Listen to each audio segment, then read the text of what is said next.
स्वागत है आप सभी का हमारे चैनल पर। लास्ट वीडियो में हमने किसान आंदोलन से संबंधित प्रश्न पूरे कर लिए थे। आज के इस वीडियो में हम अपने नए टॉपिक जनजाति आंदोलन से संबंधित प्रश्नों को करेंगे। तो आइए शुरुआत करते हैं अपने पहले प्रश्न के साथ। मोतीलाल तेजावत किस गांव के निवासी थे? इसके ऑप्शन हैं फलासिया, दूसरा है सामलिया, तीसरा है कोल्यारी और चौथा ऑप्शन है यहाँ पर मानगढ़। तो देखिए इसका सही उत्तर है ऑप्शन नंबर 3 कोल्यारी। मोतीलाल तेजावत जो थे वो कोल्यारी गांव के निवासी थे, वहीं उनका जन्म हुआ था। इन्हें आप आदिवासियों के मसीहा के नाम से भी जानते हैं और जो आदिवासी क्षेत्र है वहाँ पर इन्हें बावजी के नाम से भी जाना जाता है। इनके बारे में यह बात हमें याद रखनी है। इसके अलावा इन्होंने एक ही आंदोलन जो था उसका नेतृत्व भी किया था मोतीलाल तेजावत ने। और यदि इनकी बात करें तो इन्होंने 21 जो हैं मांगें रखी थी महाराणा के सामने, जिन्हें आप मेवाड़ की पुकार के नाम से भी जानते हैं। जो इनका मुख्य आंदोलन था वह था एक ही आंदोलन या फिर भूमट भील आंदोलन, इनका मुख्य आंदोलन था। तो देखिए मोतीलाल तेजावत, इनका जन्म मेवाड़ के कोल्यारी गांव में हुआ था। इन्हें आप आदिवासियों के मसीहा या बावजी के नाम से भी जानते हैं। इन्होंने देखिए भूमट व रोहिड़ा आंदोलन, भूमट भील आंदोलन और दूसरा इनका था एक ही आंदोलन, ये दोनों इन्होंने प्रारंभ किए थे। इसके अलावा इन्होंने भीलों की सामाजिक स्थिति में सुधार लाने के लिए वनवासी संघ की भी स्थापना की थी। तो मोतीलाल तेजावत के बारे में ये पॉइंट्स हमें याद रखने हैं। अगला प्रश्न है, निम्नलिखित में से कौन 1921-22 में मेवाड़ के भीलों के आदिवासी किसान आंदोलन के महत्वपूर्ण व्यक्तियों में से एक हैं? इसके ऑप्शन हैं पहला मोतीलाल तेजावत, दूसरा है रावत केसरी सिंह, तीसरा है रावत जोत सिंह और चौथा है यहाँ पर हरलाल सिंह। तो इसका सही उत्तर है ऑप्शन नंबर 1 मोतीलाल तेजावत। अगले प्रश्न की ओर चलते हैं। निम्नलिखित में से गलत युग्म को पहचानिए। पहला है बिजौलिया किसान आंदोलन विजय सिंह पथिक, दूसरा है बेंगू किसान आंदोलन राम नारायण चौधरी, तीसरा है मीणा आंदोलन मोतीलाल तेजावत और चौथा है यहाँ पर भगत आंदोलन गुरु गोविंद गिरी। तो देखिए इसका सही उत्तर होगा ऑप्शन नंबर 3 मोतीलाल तेजावत जो हैं वे मीणा आंदोलन से नहीं जबकि भील आंदोलन से जुड़े हुए थे। तो ये हमें याद रखना है, यह गलत जो है युग्म है और यही इसका आंसर होगा। अगला प्रश्न है, राजस्थान में एक ही आंदोलन का सूत्रपात किसने किया? ऑप्शन है इसके पहला विजय सिंह पथिक, दूसरा ऑप्शन है मोतीलाल तेजावत, तीसरा ऑप्शन है यहाँ पर गोविंद गिरी और चौथा है गोपाल सिंह खरवा। तो देखिए इसका सही उत्तर है ऑप्शन नंबर 2 मोतीलाल तेजावत जो थे उन्होंने एक ही आंदोलन या फिर जिसे आप भूमट भील आंदोलन भी कहते हैं उसका सूत्रपात किया था। अब यदि हम बात करें इसकी एक ही आंदोलन की तो देखिए इसे जो है मातृकुंडिया जो है वहाँ से इसे प्रारंभ किया गया था चित्तौड़गढ़ में, जिसे आप राजस्थान के हरिद्वार के रूप में भी जानते हैं। मातृकुंडिया चित्तौड़, वहाँ से इसे प्रारंभ किया गया था। किस किस के द्वारा इसे प्रारंभ किया गया था? तो देखिए इसे जो है मोतीलाल तेजावत और गोकुल जाट जो थे उनके द्वारा इसे प्रारंभ किया गया था और इसी के तहत उन्होंने जो है जो वहाँ के भील आदिवासी थे उनके उत्थान के लिए भी कार्य किए थे। इसमें उन्होंने इसे मुख्यतः भूमट जो क्षेत्र है भील आदिवासियों का वहाँ पर इसे चलाया था और उन्हें अत्याचार शोषण जो होते थे आदिवासियों पर उनसे मुक्त कराने के लिए यह आंदोलन चलाया जाता है। और उन्होंने जो आदिवासी थे उनमें एकता स्थापित करने के लिए इसे चलाया था, इसीलिए इसे एक ही आंदोलन के नाम से जानते हैं। तो आइए इसके बारे में देख लेते हैं। देखिए मोतीलाल तेजावत ने चित्तौड़गढ़ की रश्मि तहसील के मातृकुंडिया में मेले के अवसर पर एक ही आंदोलन की शुरुआत की थी और इस आंदोलन के यदि उद्देश्य की बात करें तो देखिए सामंती शोषण का विरोध करना, आदिवासियों के बीच एकता का भाव स्थापित करना, इसीलिए इसे एक ही आंदोलन कहा जाता है और यह भूमट क्षेत्र में चलाया गया था, अतः इसे भूमट भील आंदोलन के नाम से भी जाना जाता है।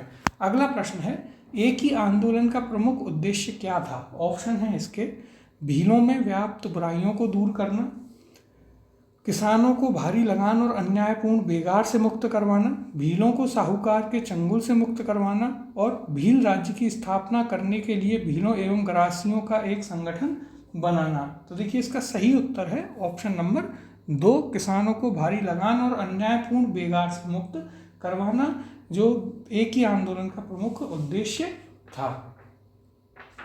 अगला प्रश्न है, एक ही आंदोलन की शुरुआत 1921 में मोतीलाल तेजावत ने कहाँ से की थी? ऑप्शन है इसके देवलिया, सांवलिया, मंडफिया या फिर मातृकुंडिया। तो इसका सही उत्तर है ऑप्शन नंबर 4, मातृकुंडिया चित्तौड़गढ़ से इसके प्रारंभ किया था एक ही आंदोलन मोतीलाल तेजावत ने। अगला प्रश्न है, मोतीलाल तेजावत को मेवाड़ में 9 वर्ष तक बिना किसी आरोप के जेल में रखा गया था। निम्नलिखित में से किसने उन्हें जेल से बाहर निकालने के लिए हस्तक्षेप किया? ऑप्शन है यहाँ पर, पहला माणिक्यलाल वर्मा, दूसरा है मिस्टर हॉलैंड, तीसरा है मणिलाल कोठारी और चौथा ऑप्शन है यहाँ पर विजय सिंह पथिक। तो देखिए इसका सही उत्तर है ऑप्शन नंबर 3, मणिलाल कोठारी जो थे वो महात्मा गांधी के कहने पर जो है उन्होंने मोतीलाल तेजावत की सहायता करी और उन्हें 9 वर्ष के कारावास के बाद जेल से बाहर निकलवाया था। यदि बात करें तो देखिए क्या होता है, जब यह एक ही आंदोलन चल रहा था तो 6 मार्च 1922 को निम्बाहेड़ा हत्याकांड होता है और इसमें जो है 1200 से ज़्यादा भीलों की हत्या कर दी जाती है। और 1929 में जो है जब गांधी जी कहते हैं तो मोतीलाल तेजावत जो है वो सरेंडर कर देते हैं ईडर गुजरात में, वहाँ पर वो सरेंडर कर देते हैं सरकार के आगे। और बाद में 1936 में जो है गांधी जी बेचते मणिलाल कोठारी को, वो मोतीलाल तेजावत को जो है महाइंतराज सभा जो होती है महाराणा की, उससे उन्हें बरी करा करके लाते हैं। अगले प्रश्न की ओर चलते हैं। मेवाड़ पुकार, ऑप्शन है इसके, पहला मोतीलाल तेजावत द्वारा तैयार 21 सूत्रीय मांग पत्र था जो महाराणा मेवाड़ को प्रस्तुत किया गया था। अगला ऑप्शन है मेवाड़ प्रजामंडल का साप्ताहिक अखबार था, तीसरा है केसरी सिंह बारठ द्वारा रचित एक शौर्य गाथा थी और चौथा है जयनारायण व्यास द्वारा संपादित मासिक पत्रिका थी। तो देखिए इसका सही उत्तर है ऑप्शन नंबर 1, मोतीलाल तेजावत ने जो है एक 21 सूत्रीय मांग तैयार की थी जिसे उन्होंने नाम दिया था मेवाड़ की पुकार। और ये मांग जो है उन्होंने एक ही आंदोलन जब उनका चल रहा था तो उस समय से उन्होंने मेवाड़ महाराणा के समक्ष रखा था। इसमें से कुल 21 में से 18 मांगें जो हैं वे मान ली गई थी, जो 3 मांगें नहीं मानी गई थी वो हमें ध्यान में रखनी है। तो देखिए एक तो बेगार से संबंधित थी, एक जंगली सुअरों से और एक थी वन संपदा से संबंधित। तो ये 3 मांगें नहीं मानी गई थी। तो आइए यहाँ पर भी देख लेते हैं। तो देखिए मोतीलाल तेजावत ने 21 मांगों का समावेश करते हुए मेवाड़ की पुकार नामक पुस्तिका लिखी थी। इसमें उनकी 21 मांगें थी जिसमें से 18 मांगें जो हैं वे मान ली गई थी। कौन कौन सी मांगें अस्वीकार की गई? तो देखिए वन संपदा, बैठ बेगार और सुअरों से संबंधित, ये 3 जो उनकी डिमांड्स थी वो नहीं मानी गई थी। इनके बारे में आपको याद रखना है।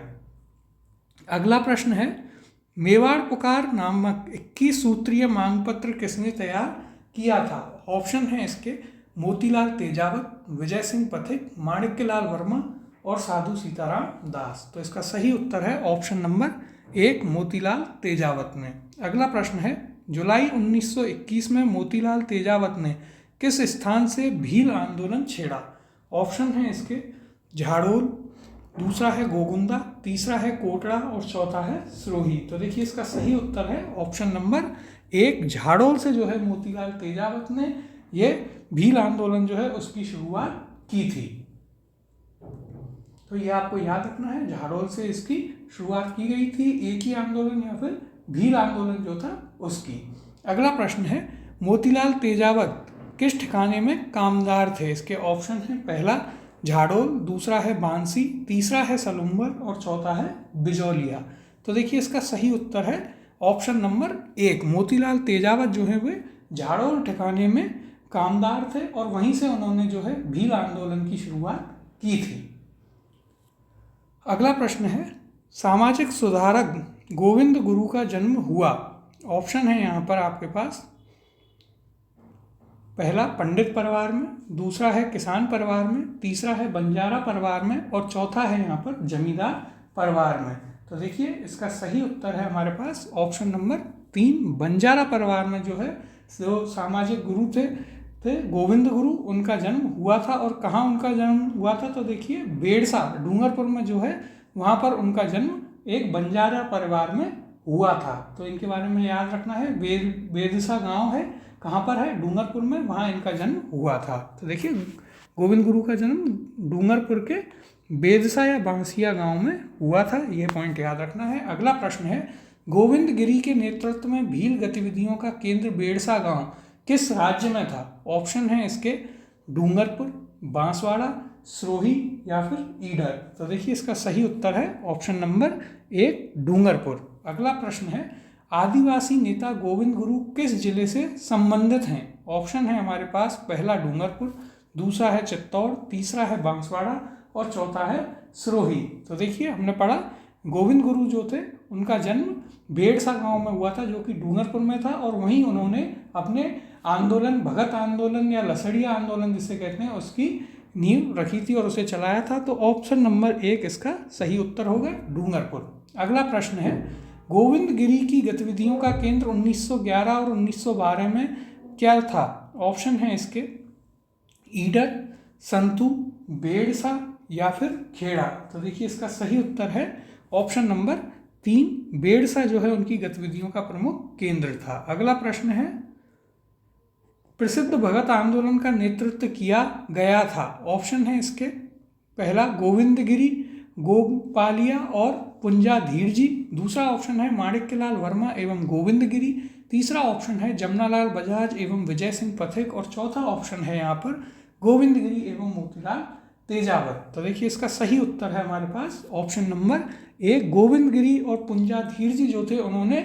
भगत आंदोलन का नेतृत्व किया था। अब हम चर्चा कर लेते हैं भगत आंदोलन के बारे में।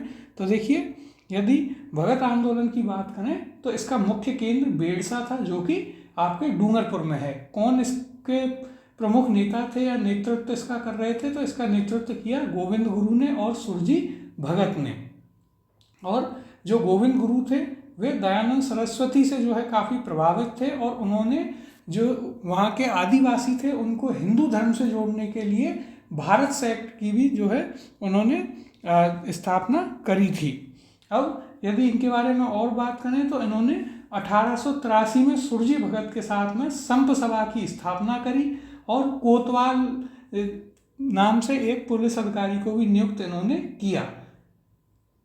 और इनकी जो संप सभा थी उसका पहला अधिवेशन 1903 में हुआ मानगढ़ की पहाड़ियों में। 1910 में जो है संप सभा 33 अपनी मांगे जो हैं वो सरकार को देती है, लेकिन सरकार उन्हें अस्वीकार कर देती है। और इसके बाद जो है वहाँ पर 17 नवंबर 1913 को मानगढ़ हत्याकांड होता है जिसमें पुलिस जो है गोलीबारी कर देती है और 1 से 1.5 हज़ार से ज़्यादा भी भील जो है उसमें मारे जाते हैं, जिसे और इसी मानगढ़ हत्याकांड को जो है राजस्थान का जलियांवाला बाग हत्याकांड कहा गया था। इसके बाद जो है गोविंद गुरु, पुंजाधीर जी व आदि जो इससे संबंधित नेता थे उनको गिरफ्तार कर लिया गया था।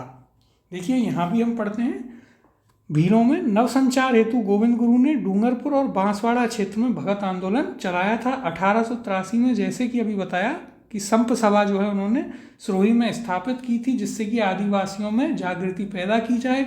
इसके अलावा इन्होंने इनके जो सहयोगी थे सुरजी भगत, उनके सहयोग से सामाजिक जागृति पैदा करी और इन्होंने जो इनके फॉलोअर्स थे जो इनकी पालना करते थे उनको ये भगत कहते थे, वो लोग भगत कहलाते थे। मानगढ़ हत्याकांड जिसकी अभी हमने चर्चा करी जो कि कब हुआ था तो 17 नवंबर 1913 को हुआ था, उसमें जो है वह पुंजाधीर जी और गोविंद गिरी जो हैं इनको सजाएं दी गई थी। गोविंद गिरी को जो है मृत्युदंड और पुंजाधीर जी जो थे उनको आजीवन कारावास दिया गया था, लेकिन बाद में गोविंद गिरी की जो सजा थी उसको आजीवन कारावास में बदल दिया गया था। अगले प्रश्न की ओर चलते हैं। सुरजी भगत राजस्थान की किस जनजाति के धार्मिक सामाजिक सुधारक नेता थे? ऑप्शन है इसके, पहला भील, दूसरा है मीणा, तीसरा है गुर्जर और चौथा है गरासिया। तो देखिए इसका सही उत्तर है ऑप्शन नंबर 1, भील जनजाति के वे प्रमुख सुधारक थे। अगला प्रश्न है, भगत आंदोलन किस क्षेत्र में शुरू हुआ था? ऑप्शन है इसके उदयपुर चित्तौड़गढ़, डूंगरपुर बांसवाड़ा, सिरोही पाली या फिर बाड़मेर सिरोही। तो देखिए ये इसका सही उत्तर है हमारे पास ऑप्शन नंबर 2, डूंगरपुर बांसवाड़ा के क्षेत्र में जो है भगत आंदोलन गोविंद गिरी के द्वारा प्रारंभ किया गया था, जिसमें उनके प्रमुख सहयोगी थे पुंजा भील और सुरजी भगत। अगला प्रश्न देखते हैं, मेवाड़, डूंगरपुर, सिरोही, बांसवाड़ा में स्वदेशी आंदोलन का नेतृत्व निम्न में से किसने किया था? ऑप्शन है इसके, पहला अर्जुनलाल सेठी, दूसरा है स्वामी गोविंद गिरी, तीसरा है जमनालाल बजाज और चौथा है यहाँ पर दामोदर दास राठी। तो देखिए इसका सही उत्तर है ऑप्शन नंबर 2, स्वामी गोविंद गिरी जो थे उन्होंने जो ये क्षेत्र था आदिवासियों का, मेवाड़, डूंगरपुर, सिरोही, बांसवाड़ा, इनमें स्वदेशी आंदोलन का नेतृत्व किया था। अगला प्रश्न है, गोविंद गुरु का प्रमुख शिष्य कौन था? इसके ऑप्शन है पुंजाधीर जी, मोतीलाल तेजावत, ठाकरी पटेल या फिर तेजाधीर जी। तो देखिए इसका सही उत्तर है ऑप्शन नंबर 1, पुंजाधीर जी जो हैं वे गोविंद गुरु के प्रमुख शिष्य थे। और जब मानगढ़ हत्याकांड होता है उसके बाद इन दोनों को गिरफ्तार किया जाता है और दोनों को सजा सुनाई जाती है। गोविंद गुरु को जो है फांसी की सजा सुनाई जाती है और पुंजाधीर जी को आजीवन कारावास, लेकिन बाद में जो गोविंद गुरु थे उनकी फांसी की सजा को आजीवन कारावास में बदल दिया गया था, लेकिन इन्हें 7 साल बाद ही जेल से छोड़ दिया गया और उसके बाद जो है इन्होंने अपनी आगे की जो जिंदगी थी उसको गुजरात में जो है शांति से बिताया था। अगला प्रश्न है, 1883 में किस जनजाति के किसानों ने बांसवाड़ा और डूंगरपुर क्षेत्र में गोविंदगिरी आंदोलन प्रारंभ किया था?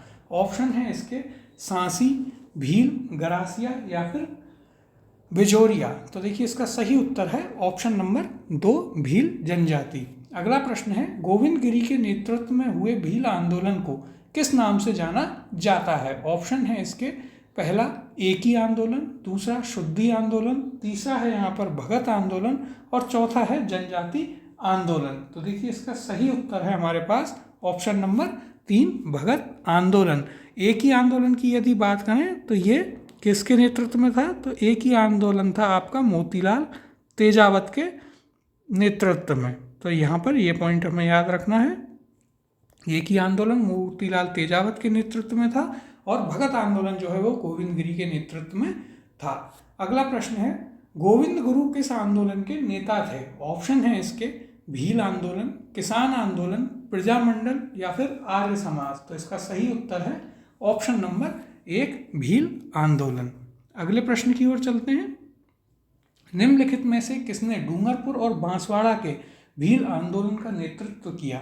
ऑप्शन है यहाँ पर दामोदर दास राठी, जमनालाल बजाज, अर्जुनलाल सेठी और स्वामी गोविंदगिरी। तो देखिए इसका सही उत्तर है ऑप्शन नंबर 4, स्वामी गोविंदगिरी जो थे उन्होंने बांसवाड़ा और डूंगरपुर क्षेत्र में भीलों का जो आंदोलन था उसका नेतृत्व किया था। अगला प्रश्न देखते हैं, भगत पंथ के प्रतिपादक कौन थे? ऑप्शन है इसके, पहला मोतीलाल तेजावत, दूसरा है गोविंदगिरी, तीसरा है यहाँ पर रूपा जी और चौथा ऑप्शन है विजय सिंह पथेक। तो देखिए इसका सही उत्तर है ऑप्शन नंबर 2, गोविंदगिरी जो है वो भगत पंथ के प्रतिपादक थे। इनके जो फॉलोअर्स थे उनको भगत नाम से पुकारा जाता था।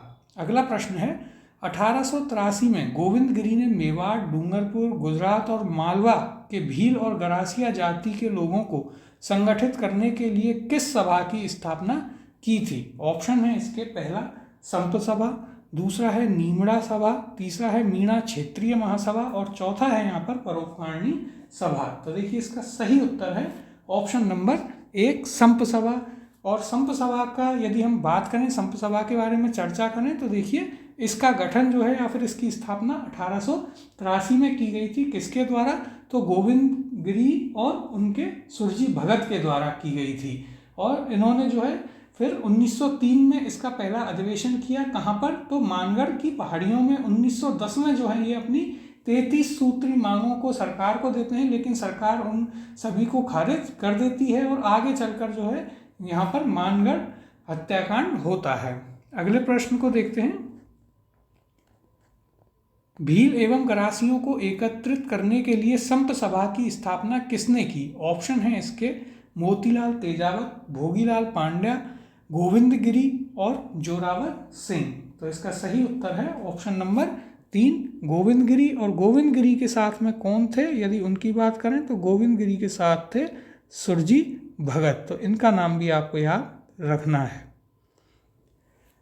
अगला प्रश्न है भील सेवा मंडल की स्थापना किसने की थी? ऑप्शन है इसके पहला गोविंद गुरु, दूसरा है मोतीलाल तेजावत, तीसरा है D.K. कर्वे और चौथा है A.V. ठक्कर। तो देखिए भील सेवा मंडल की स्थापना A.V. ठक्कर के द्वारा की गई थी। कब? तो 1922 में इन्होंने इसकी स्थापना की थी भील सेवा मंडल की। इनका यदि पूरा नाम देखें तो अमृतलाल विट्ठलदास ठक्कर जो है, जिन्हें आप ठक्कर बापा के नाम से भी जानते हैं, इन्होंने जो है भील सेवा मंडल की स्थापना की। और एक और इम्पोर्टेंट पॉइंट जो हमें याद रखना है, तो ठक्कर बापा ने ही इन जनजातियों को आदिवासी नाम दिया था। तो ये पॉइंट भी आपको याद रखना है कि आदिवासी नाम जो है जनजातियों को किसने दिया? तो ठक्कर बापा यानी कि अमृतलाल विट्ठलदास ठक्कर ने। अगले प्रश्न की ओर चलते हैं।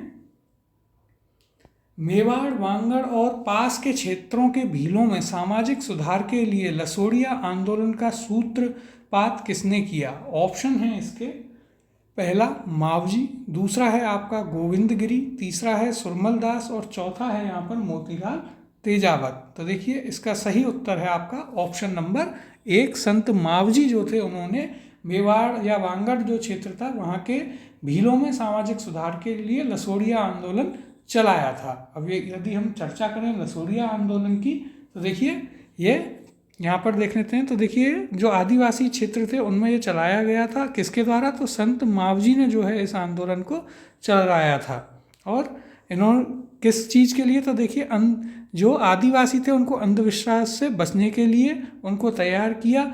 और मावजी की यदि बात करें तो इनके जो प्रमुख मंदिर है वो सांवला गांव में है। ये हम आगे जब आर्ट एंड कल्चर में पढ़ेंगे लोक संत एवं देवता, उसमें ये आते हैं। अब हम अगले प्रश्न की ओर चलते हैं।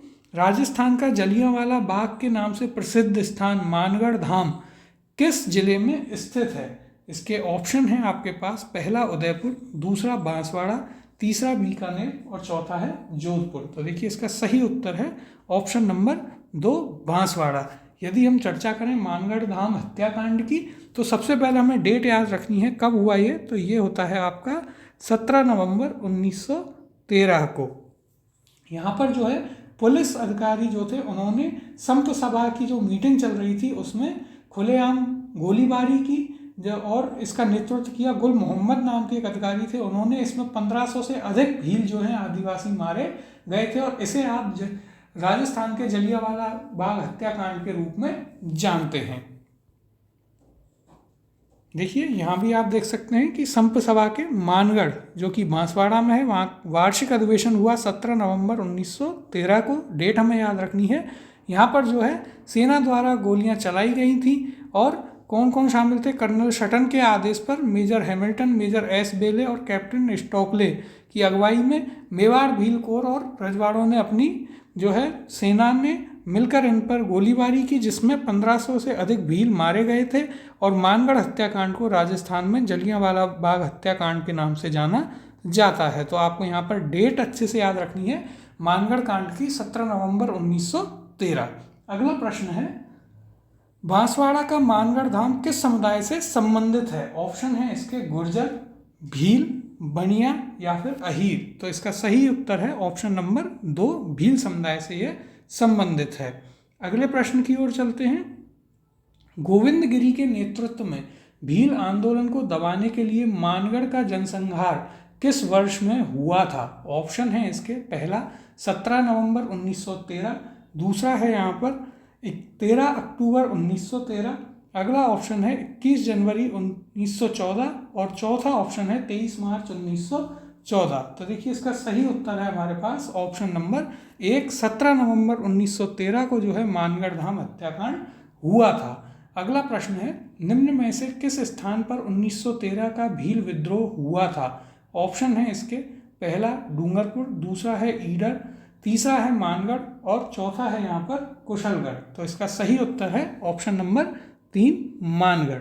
अगले प्रश्न को देखते हैं। संप सभा का प्रथम अधिवेशन कब हुआ था?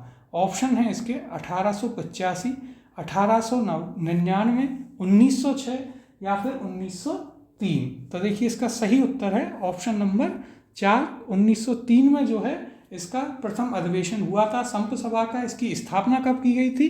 तो स्थापना की यदि हम बात करें तो वो की गई थी आपके 1883 में। पहला अधिवेशन 1903 में होता है और द्वितीय अधिवेशन जो था वो हुआ था 1913 में। और 33 सूत्रीय मांग जो है इन्होंने 1910 में भेजी थी।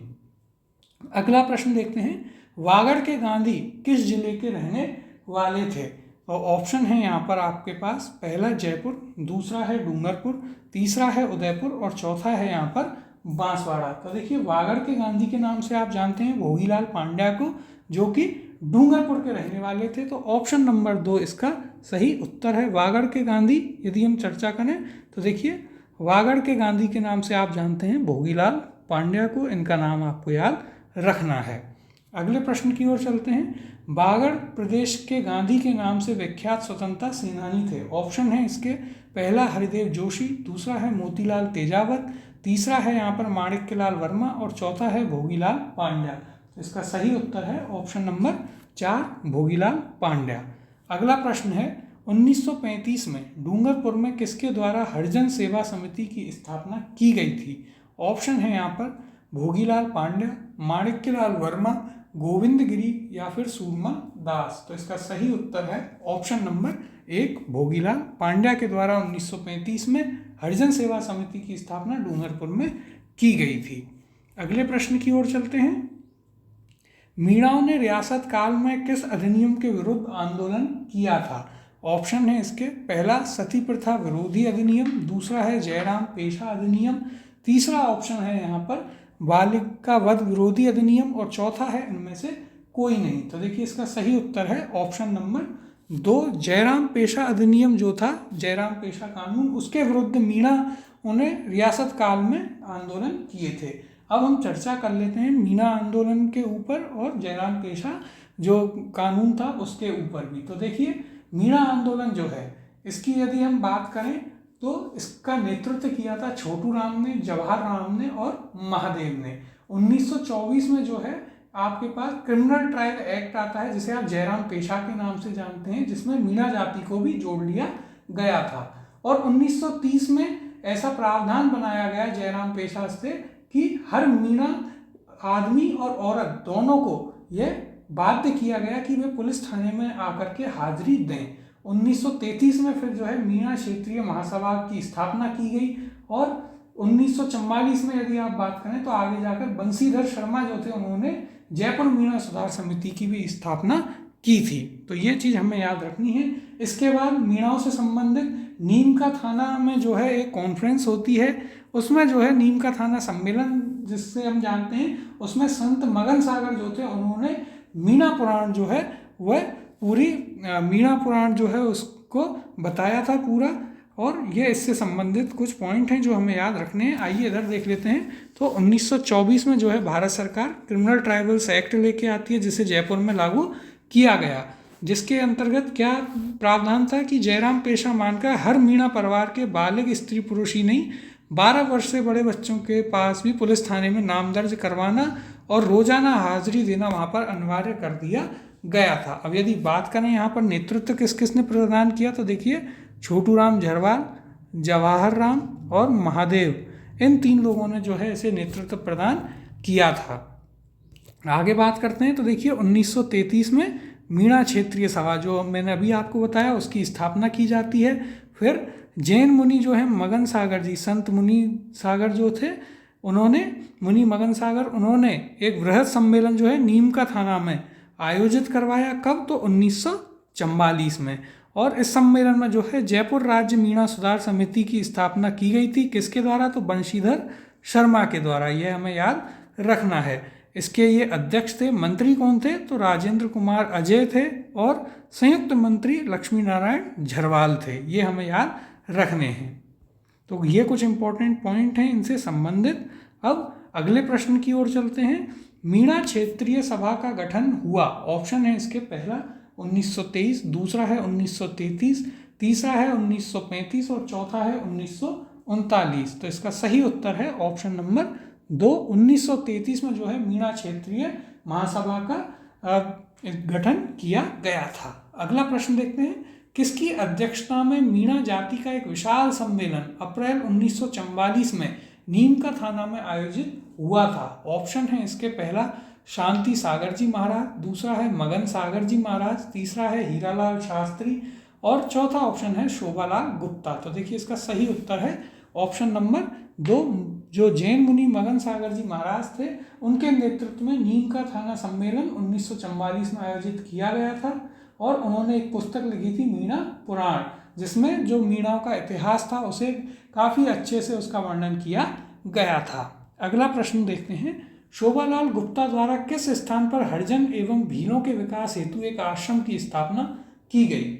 ऑप्शन है इसके, बांसवाड़ा, अलवर, वर्धा या फिर सागवाड़ा। तो देखिए इसका सही उत्तर है ऑप्शन नंबर 4, सागवाड़ा में जो है शोभालाल गुप्ता ने हरिजन और भीलों के विकास हेतु एक आश्रम की स्थापना की थी। अगला प्रश्न देखते हैं, भगत आंदोलन शीर्षक के नाम से पुस्तक के लेखक हैं? ऑप्शन है इसके, पहला GN शर्मा, दूसरा है VK वशिष्ठ, तीसरा है रीमा आहूजा और चौथा ऑप्शन है पेमा राम। तो देखिए इसका सही उत्तर है ऑप्शन नंबर 2, VK वशिष्ठ, यानी कि विजय कुमार वशिष्ठ जो थे उन्होंने पुस्तक लिखी है भगत आंदोलन। इनका पूरा नाम आप याद रखें, विजय कुमार वशिष्ठ। अगला प्रश्न देखते हैं, मेवाड़ में 1881 का भील विद्रोह कहाँ से प्रारंभ हुआ था? ऑप्शन है इसके, पहला खेरवाड़ा, दूसरा है बारापाल, तीसरा है कोटड़ा और चौथा है यहाँ पर रिखबदेव। तो इसका सही उत्तर है ऑप्शन नंबर 2, बारापाल से जो है 1881 में मेवाड़ का भील विद्रोह प्रारंभ हुआ था। तो ये थे हमारे प्रश्न जो जनजातीय आंदोलन से संबंधित थे। अगली क्लास में अब हम राजस्थान के राजनीतिक एकीकरण के ऊपर जो प्रश्न हैं उनको करेंगे।